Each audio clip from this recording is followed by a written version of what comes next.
Okay, we're going to look at one last exercise from chapter 25. Another method for evaluating capital investment proposals. If you're trying to decide, choose between two different ones, it puts them on a comparable basis. This third one we're going to look at does take time value of money into account, meaning it realizes that cash to be received in the future is not as valuable as cash to be received today. So what we're going to do with it, we're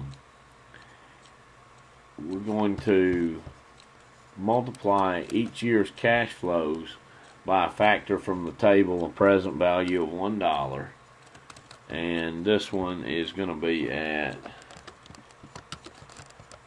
15%.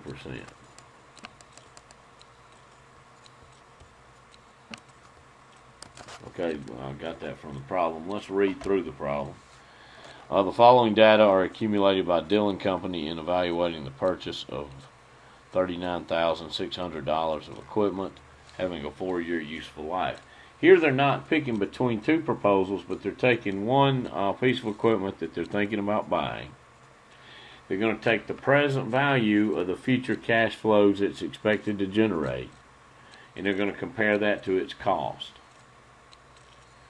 If the present value of the future cash flows the equipment is expected to generate, if they total to more than the cost of the equipment, then we would say invest in the equipment. Meaning, if we have a positive net present value, we would say it's a good investment. If it's positive, that means it's not only is it earning 15%, it's earning something more than 15%. And I would think 15% is a good return anyway. So we'll start with, they give you they give you the numbers for 4 years. They give you net income and net cash flow. Now you guys, net income here is just a distractor. I would probably just mark that out as soon as I got my test, net income. Net cash flow is what you want to deal with. So it says, assuming the desired rate of return is 15%, determine the net cash flow for the proposal. Use a table of present value of $1 appearing in Exhibit 2 of this chapter. Well, it lists 15%. I think is why they want you to use that one. Of course, I would give you any present value tables you'd need on the final. So in year one, our factor from the table present value of $1 at 15%. I'm flipping over to Exhibit 2 on page 1167. Coming over to my 15% column and down to 1 year. This is assuming the cash is received at the end of that year. It's worth only 87% of what it would have been had it been received at the beginning. The future cash flow for year one is $14,000. So now we're just going to multiply those two numbers. And we've got the present value of year one's net cash flow, or expected net cash flow. Okay, then we'll go to year two. The factor from our table, 15%, year two is 0.756.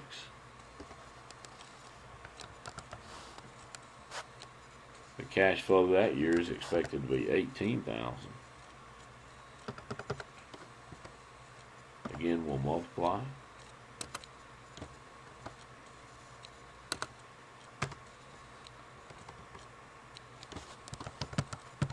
Year three, our factor from the table, present value of $1 at 15%. Again, that was Exhibit 2. Year three is 0.658.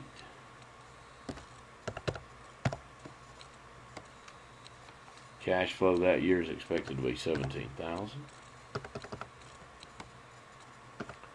Okay, we'll multiply the factor from the table by the expected cash flow for that year. Get 11,186, and then let's take care of year four. The factor from our table, present value of $1, 15%. Year four is 0.572. see, cash to be, assuming a rate of return of 15%, cash to be received 4 years from now is only worth 57% of what it would be if we could receive it today. Of course, again, 15% is a high rate of return, really. Or certainly can't earn that on a CD. Our cash flow for year 4, 12,000. Again, we'll multiply, factor from the table, times cash flow for year 4. Okay, now we have the present value of the future net cash flows for each of the forward 4 years.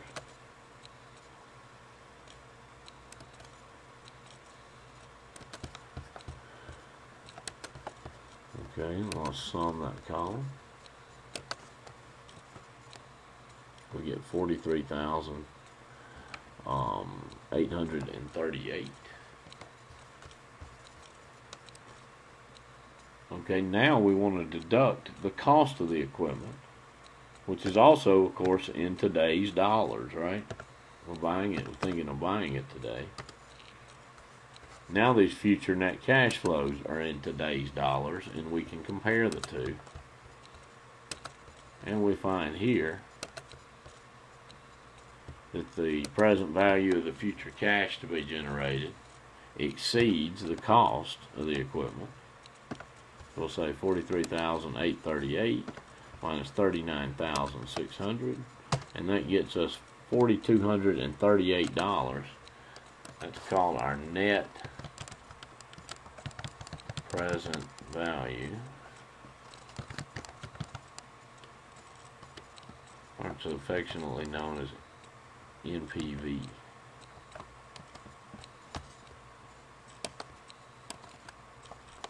Okay, if this number is positive, then we'll say it's a good investment because it's earning 15% plus $4,238. Now the internal rate of return method, we're not going to go into it, but what it does, it goes at the same thing we did here, just a different way. It tries to determine what rate of return makes the net present value 0. If that rate of return is higher than our desired rate of return, we'd invest. If not, we would not. To me, the net present value is really just the same calculation, and to me more straightforward and easy to understand. So here on this was all part of A. Now on B, they want to know, would management be likely to look with favor upon the proposal? Yes, because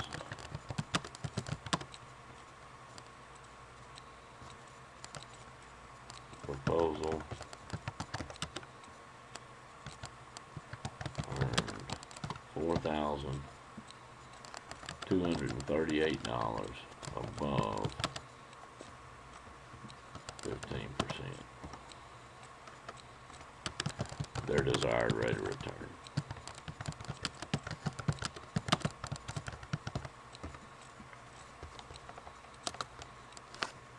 So, on the net present value calculation, if your number is positive, we'll say invest because they're earning that much above their desired rate of return. If this number is negative, then that means they're not achieving their desired rate of return, and the answer would be to not invest.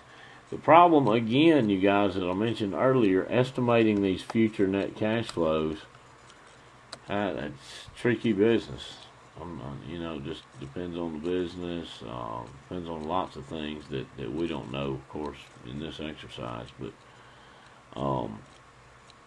calculating the numbers, once you can make the estimates, as you see, no problem really.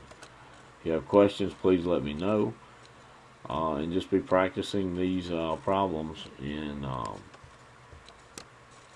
Unit 4 on paper to prepare for your final. Thanks a lot. Have a great day.